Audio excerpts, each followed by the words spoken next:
Thank you माही भाई for coming for this wonderful event live fast का। जैसे fast and furious आप हो ही, बट मैं पहला आपको सवाल पूछना चाहूंगा। आजकल आप US open, Wimbledon, Australian open यहाँ पे दिखते हो, फेडरर रिटायर हो गया, कुछ प्लान है? नहीं, देखने में जो मजा है ना, टेनिस खेलने में वो मजा नहीं है। रीजन सिंपल है, आता नहीं है खेलना। But I have always been a Nadal fan, तो अपॉर्चुनिटी मिली तो विंबलडन में मैंने बोला चलो जाके देखते हैं। यूएस ओपन में अनफॉर्चुनेटली ही गॉट नॉक्ड आउट। बट कई बार जैसे क्रिकेट लोग सिर्फ देखने के लिए नहीं, एटमॉस्फेयर के लिए भी जाते हैं। So being a sports person, एक स्पोर्ट का जब मौका मिलता है कि ग्राउंड पे जाके देख सके, तो उसमें एक अलग एक्साइटमेंट होता है। So whenever there is an opportunity, कोशिश करता हूँ जाऊँ ग्राउंड पे, मैचेस देख सकूँ। And because of that you have seen me in Wimbledon and US open. खेलने का कोई इरादा नहीं है, बिकॉज ऐसा कोई टैलेंट नहीं है अपने पास। नेक्स्ट टाइम 1+1 होगा तो एक क्वालिटी आपके साथ हमेशा जोड़ी जाती है, and whenever everybody talks of Mahendra Singh Dhoni, he is a काम person, he is a cool person. ये इंटरनल ऑडियंस है, आप रियलिटी बोल सकते हो, जो मन में आए बोल सकते हो। आजकल का माहौल है, सब एक दूसरे से गाली गलौज करते हैं, सोशल मीडिया में एक दूसरे को कुछ ना कुछ बोलते रहते हैं। इस माहौल में आप इतने काम कैसे रहे, या अंदर कुछ हो रहा था मगर आप एक्टिंग अच्छा कर लेते? नहीं, मैं ऑनेस्टली आंसर दूं उससे पहले मैं इनसे ऑनेस्टली आंसर पूछ लेता हूं। अच्छा, हाथ आप खड़ा करना, कितने लोग यहाँ पे हैं जिनको लगता है कि उनका बॉस जो है ना, ही इज वेरी काम? ये ब्राउनी पॉइंट्स बनाने वाले हैं या ये सारे बॉस हैं? इन वालों को प्रमोशन मिल गई? No, very interesting. मैं हमेशा ऐसा सोचता हूं कि हम ग्राउंड पे जब होते हैं, हम कोई भी किसी प्रकार की गलती करना नहीं चाहते, चाहे वो मिसफील्डिंग हो, चाहे वो एक ड्रॉप कैच हो, या कुछ दूसरी चीजें हैं जो ग्राउंड पे होती हैं। तो I always try to get into their shoes as to किस लिए कैच छूटा या किस लिए मिसफील्डिंग हुई, क्योंकि गुस्सा होने से कुछ हेल्प नहीं होता है। ऑलरेडी 40,000 लोग स्टेडियम में होते हैं और करोड़ों लोग देख रहे होते हैं match. So I always felt it was important to give them that help at that point of time. But at the same time मुझे ये देखना पड़ता था कि रीजन क्या है। अगर एक प्लेयर ग्राउंड पे 100% अटेंटिव है, वो पूरा ध्यान दे रहा था, उसके बाद अगर कैच छूट जाता है, I don't have any problem. Of course ये मैं देखना चाहूंगा कि उसके पहले प्रैक्टिस में वो कितने कैचेस पकड़ता था। अगर कैचिंग में उसका वीकनेस है तो वो उस पर मेहनत कर रहा है या नहीं कर रहा है। तो ये सारी चीजों पे मैं ध्यान देता था। मैं सिर्फ उस रिजल्ट पे ध्यान नहीं देता था कि कैच छूट गया। We may lose a game because of that, but कोशिश हमेशा ये रहती थी to try to step in to their shoes. मैं भी ह्यूमन हूँ, अंदर से फीलिंग वैसी ही रहती है जो आप सबको लगता है। कई बार जब आप आपस में भी अगर मैच खेलते हो, हारते हो तो खराब लगता है। हमारे साथ तो we are representing our country, so और ज्यादा खराब लगता है। But we try to control our emotion. हम लोग, अगर आप बाहर से देखें तो आसान होता है बोलना कि यार ये क्या कर रहा है, उधर मारना चाहिए था, ये करना चाहिए था, बट आसान नहीं है। जैसे हम अपने देश को रिप्रेजेंट कर रहे हैं, वैसे सामने वाली टीम भी अपने देश को रिप्रेजेंट कर रही होती है। तो they are also there to play the game. और कई बार उतार चढ़ाव आता रहता है। आज यहाँ से मैं आप सभी को सिर्फ ये कहना चाहूंगा कि keep supporting team India in all the sports. जो भी स्पोर्ट आप फॉलो करते हो, इररेस्पेक्टिव हम जीत रहे हैं या हार रहे हैं, क्योंकि एक जो स्पोर्ट्स पर्सन होता है वो हमेशा कोशिश करता है अच्छा करने का। कई बार सामने वाला उससे अच्छा करता है, कई बार गलतियां हो जाती हैं जिसके साथ परफॉर्मेंस थोड़ा कम रह जाता है। बट जो हार्ड वर्क वो साल भर करता है या कुछ सालों के लिए करता है, result is not always an ideal reflection of that. कई बार गलतियां हो जाती हैं। Absolutely. So, जहां तक फीलिंग की बात है, इट्स द सेम फीलिंग। मुझे भी कई बार प्रेशर लगता है, मुझे भी कई बार गुस्सा आता है, बट हमेशा ये कोशिश करता हूं कि, क्योंकि गुस्से में ज्यादातर आप गलत डिसीजन ही लेते हो। So what is important is to take the right decision at the right time. क्या बात है, एब्सोल्युटली ब्रिलियंट। मैं बहुत प्लेयर्स के साथ बात करता हूं, माही भाई किसी को इंटरव्यू नहीं देते, इसलिए मेरे को मौका मिला है। बहुत प्लेयर्स बोलते हैं कि माही भाई कुछ एडवाइस नहीं, उनकी टीम मीटिंग भी 5-10 मिनट के अंदर खत्म हो जाती है। ये मैसेज है सब बॉसेस को जो 40-50 मिनट की मीटिंग लेते हैं। MS Dhoni the greatest captain, team meeting 5 या 10 मिनट के ऊपर नहीं लिखते हैं, शायद मेरे पैसे काटे। सो विक्रम, वेरी इंटरेस्टिंग। इन्होंने जब ये टॉपिक छोड़ दिया, हमारा जो शॉर्टेस्ट टीम मीटिंग था एवर, CSK में हुआ था, इट वॉज एक्चुअली -1 मिनट। तो अगर अब आप डिबेट करोगे कि -1 मिनट का मीटिंग कैसे होता है, तो हुआ ये कि 5:30 बजे का मीटिंग था। All the players, support staff and everyone, you know, we got together by 5:28। तो उसने बोला सब आ गए हैं तो मीटिंग स्टार्ट करते हैं। 5:29 मीटिंग खत्म हो गई। 5:30 we left, so it was -1 minute.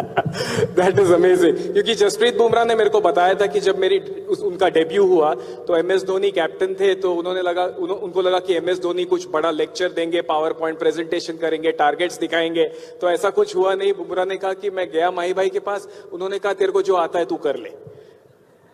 बल्कि मगर आप ये सोचो कि जब एक कैप्टन अपने प्लेयर पे विश्वास रखता है और एम्पावर करता है, तभी ये डिसीजन बुमराह को बोल सकता है। नहीं तो नॉर्मली क्या होता है, एडवाइस करो, ऐसे मत करो। बट बुमराह ने मुझे बताया कि he had so much confidence in my abilities that he allowed me to be. But MS Kuldeep Chahal सबसे बात करता हूं, वो बोलते हैं कि माही भाई पहले बोलते पहला तेरा प्लान चलेगा, अगर वो नहीं चला तो मेरे पास बैकअप प्लान है। तो ये आपने जो लीडरशिप की स्ट्रेटेजी कुछ की है या वो बंदे पे डिपेंड करता है? नहीं, कई बार मुझे भी पता होना चाहिए ना कि खाना कैसा पका हुआ हो। सो सीधा मैं नहीं खाता हूँ। मैं ऑल दीज प्लेयर्स, उनका सिलेक्शन जब इंडियन टीम के लिए होता है तो से मुझे ऐसी फीलिंग रही है कि उन्होंने डोमेस्टिक लेवल में बहुत अच्छा किया है, उसके बाद इंडिया A लेवल में अच्छा किया है, उसके कारण उनका सिलेक्शन हुआ है। तो जब वो टीम में आते हैं and when you are continuously playing for team India, आपको जो नए प्लेयर्स होते हैं उनका स्किल सेट पता होता है, बट अगर आप उनके साथ नहीं खेले हो तो आपको ये एग्जैक्टली पता नहीं होता है कि डिफरेंट प्रेशर सिचुएशन में वो किस तरीके से रिएक्ट करते हैं। So that's why I always said कि आप अपना गेम प्लान जो है वो पहले एग्जीक्यूट करने की कोशिश करो, उससे मुझे भी समय मिलेगा असेस करने के लिए where you stand, and it has always worked. And I have always told people कि पहले जो 5 गेम आप खेलते हो उसमें वही करने की कोशिश करो जो आपको आता है। क्या बात है। 5 मैच में जब आप अच्छा करोगे, लेट्स से आपने 3 मैच में अच्छा किया, तो आपको और 10 मैचेस मिलते हैं। सो उन 10 मैचों में भी ज्यादातर गेम में आप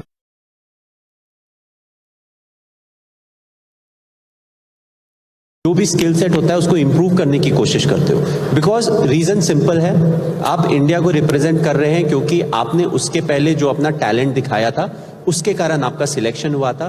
तो इंटरनेशनल में कोई नई चीज करने की जरूरत नहीं है, पहले अपना जगह सीमेंट कर लें। उसके बाद फ्यूचर में once you are a permanent player, आपको काफी टाइम मिलता है अपना गेम एक्सप्लोर करने के लिए और साथ में इम्प्रूव करने के लिए कि मेरा क्या क्या चीज़ लैगिंग है जिस पे मुझे इम्प्रूव करना है अपने आप को। सो आई ऑलवेज फेल्ट कि first few games try to do what you do, whatever your strength is, बाकी फिर देखा जाएगा। बट कभी कभी ऐसे होता है कि बॉलर को आपने बोला है वो प्लान फॉलो ही नहीं कर रहा है। जैसे सचिन पाजी ने मेरे को बताया था कि वीरू हमेशा उल्टे दिमाग का था, तो उसको बोलना पड़ता था ऑपोजिट ताकि वो करे ठीक। But that is also strength of the leader to understand the individual. हर इंडिविजुअल को समझना जरूरी है, क्योंकि अल्टीमेटली आप चाहते हैं कि वो बंदा इस तरीके से परफॉर्म करे कि टीम के जीतने में उसका कंट्रीब्यूशन रहे। तो अगर आप बंदे को समझते हो तो आपको पता है कैसे काम कराना है। So that really work. So at the end of the day हम सब मिलके एक ही चीज चाह रहे हैं कि हमारी टीम ये मैच जीते। मगर अगर आप कैप्टन होते, आप तो इतने तेज दौड़ते हैं running between the wicket, by chance आपको एक हाइपोथेटिकली इंजमामुल हक के साथ भागना पड़ता रनिंग बिटवीन द विकेट, तो उसको कैसे मैनेज करते हैं? आई थिंक इसका आंसर ये सभी भी दे सकते हैं, बट मैं दे दूंगा क्योंकि अगर मैं इंजी भाई के साथ भाग रहा हूं तो इट्स इंपॉर्टेंट कि मैं अपना स्पीड रिड्यूस कर लूं, क्योंकि अगर मैंने स्पीड रिड्यूस नहीं की तो रनआउट तो 100% होने वाला है। जैसे वसीम भाई ने कहा कि when you are running with Inzamam you don't call, you pray.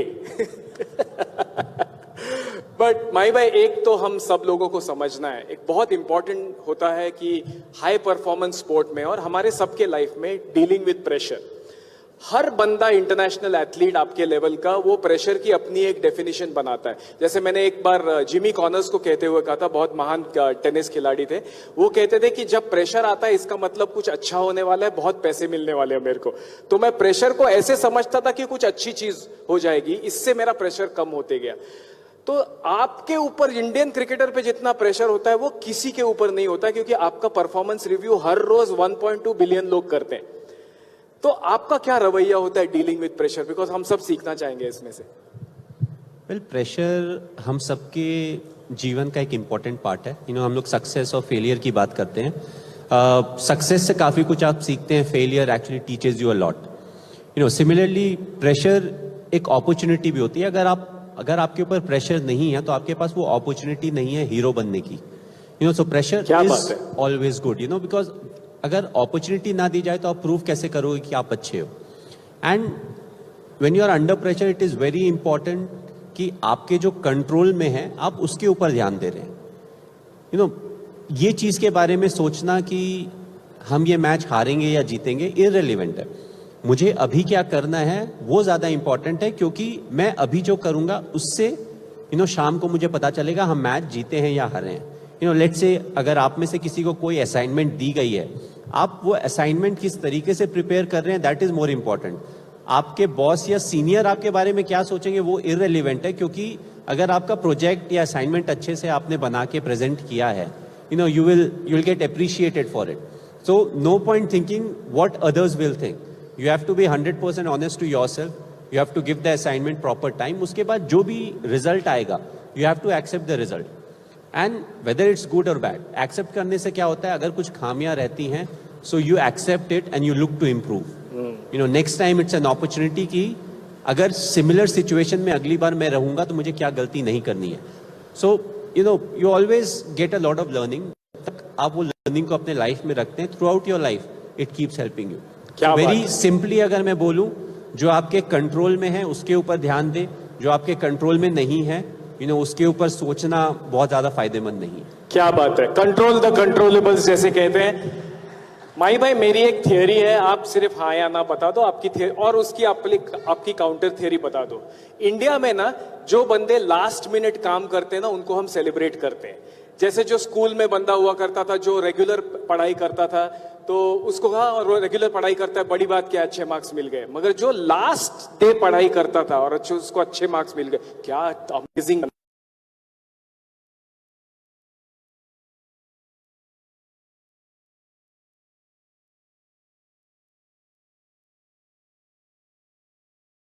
Eight तक लेके जाते हो तब लोग अरे क्या last ball 6, what a great cricketer. इसमें कोई दम है मेरी थियोरी में? नहीं, मुझे थियोरी का तो नहीं पता, बट जब मैं स्कूल में था तो मैं बहुत ज्यादा पढ़ाई नहीं करता था, विच मेंट कि मैं क्लास में बहुत अटेंटिव था. अपना डेली का जो काम होता था वो मैं डेली करता था और जिसके कारण रिजल्ट डिसेंट आते थे. तो ये हो गई पढ़ाई की बात. मैं तो मेरा हार्ट रेट ऊपर हो जाएगा अगर मैंने साल भर पढ़ाई नहीं की और एग्जाम में जाना पड़ा तो हार्ट रेट ऊपर हो जाएगा. जहां तक क्रिकेट की बात की जाए तो मैं भी चाहूंगा कि मैच 35 ओवर में खत्म हो जाए. मैं भी चाहूंगा कि मेरी बैटिंग ही नहीं आए. नो प्रेशर, इंडिया आराम से जीत जाए 10 विकेट से, 9 विकेट से, 8 विकेट से. बट होता कि जैसे गेम आगे बढ़ता जाता है, लेट्स से हम ज्यादातर चेजिंग की बात कर रहे हैं, तो अब मैं जनरली बैटिंग करता था 5, 6 या 7 नंबर पे. तो अगर मैं 6 नंबर पे हूं तो मेरे पीछे एक बैट्समैन है, तो मुझे ये डिसाइड करना पड़ता है कि कितने रन बचे हुए, इन द सेंस कितना रन चाहिए, कौन से बॉलर को मैं टारगेट कर सकता हूं. सो एम कभी भी नहीं रहता था कि 50वें ओवर में मैच खत्म करना है, बट ये ध्यान देना है कि हम किस गेम के इस सिचुएशन में हम कितना रिस्क ले सकते हैं. क्योंकि अगर 100 रन बचे हैं या 80 रन बचे हैं 15 ओवर में बनाने हैं, तो ऑफकोर्स उस सिचुएशन में 5 ओवर में बन नहीं सकते हैं. आजकल के T20 क्रिकेटर्स कर सकते हैं बट यूजुअली 5 ओवर में होते नहीं है, विच मीन्स आपको कम से कम 12-13 ओवर बैटिंग करनी पड़ेगी. So I would rather take it till the end. जब अगर मैं आउट हूं या मेरा पार्टनर आउट रहे तो ज्यादा रन फिर भी नहीं होने चाहिए. 20 रन, 25 रन, 30 रन अगर होंगे तो उनके ऊपर भी प्रेशर नहीं होगा जो भी रन है वो बनाने के लिए. ऐसा हो जाता था कि 48वें, 49वें या 50वें ओवर में मैच चला जाता था, बट मेरी ऐसे की भी तमन्ना नहीं थी. नहीं, मगर आपको मैं एक बात बताता हूँ, एडवर्टाइजिंग इंडस्ट्री आपसे बहुत खुश थी क्योंकि लास्ट तक लोग बैठ के मैच देखते थे. क्योंकि हमारे जितने दोस्त मीडिया में है वो बोलते थे MS Dhoni is the safest cricketer क्योंकि he doesn't finish the match early. हमारे सब एडवर्टाइजर्स खुश हो जाते हैं क्योंकि 48 ओवर तक पूरी इंडिया मैच देखती है. सो यू आर एक्चुअली 10% लेना चाहिए उन लोगों से. नहीं, इन लोग भी खुश हो रहे हैं. ये भी अब बोलेंगे बॉस को प्रेजेंटेशन अब मैंने लास्ट मिनट में ही देना है. बॉस को लगना चाहिए मैं पूरे दिन काम करके आया हूँ.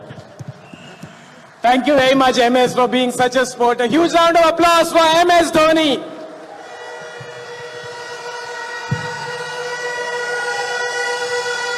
Mai bhai, these are the most amazing fans that you'll ever see, and these fans have always wanted to give a personal message to you. तो इन्होंने बहुत सारे लोगों ने एक पर्सनल मैसेजेस आपको भेजी हैं, तो वो आपको दिखाना चाहेंगे. Can we have this? वो हमारे क्या पूरे इंडिया के सबके ड्रीम प्लेयर है. The most best finisher of the world. Also known as Captain Cool. उन्हीं आज बच्चे की जुबान पे है. No player I have seen like him. Dhoni जी ने हमारे देश का गौरव बढ़ाया है, वर्ल्ड कप जिताकर. धोनी जी हमारे लोग आ रहे हैं आपसे 22 तारीख को मिलने. आगे आने वाले वर्ल्ड कप में धोनी हमारे जो है कोच बनकर आए और अपने जैसे कई मैच से धोनी तैयार. I love you Dhoni.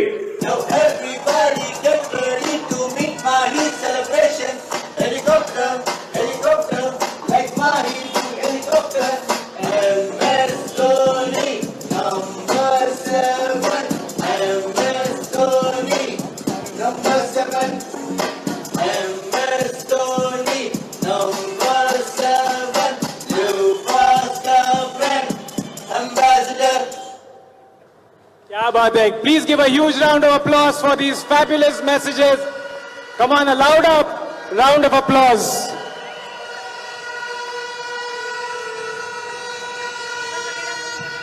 ये चेयर लेके चले जाएंगे. नहीं. Ladies and gentlemen,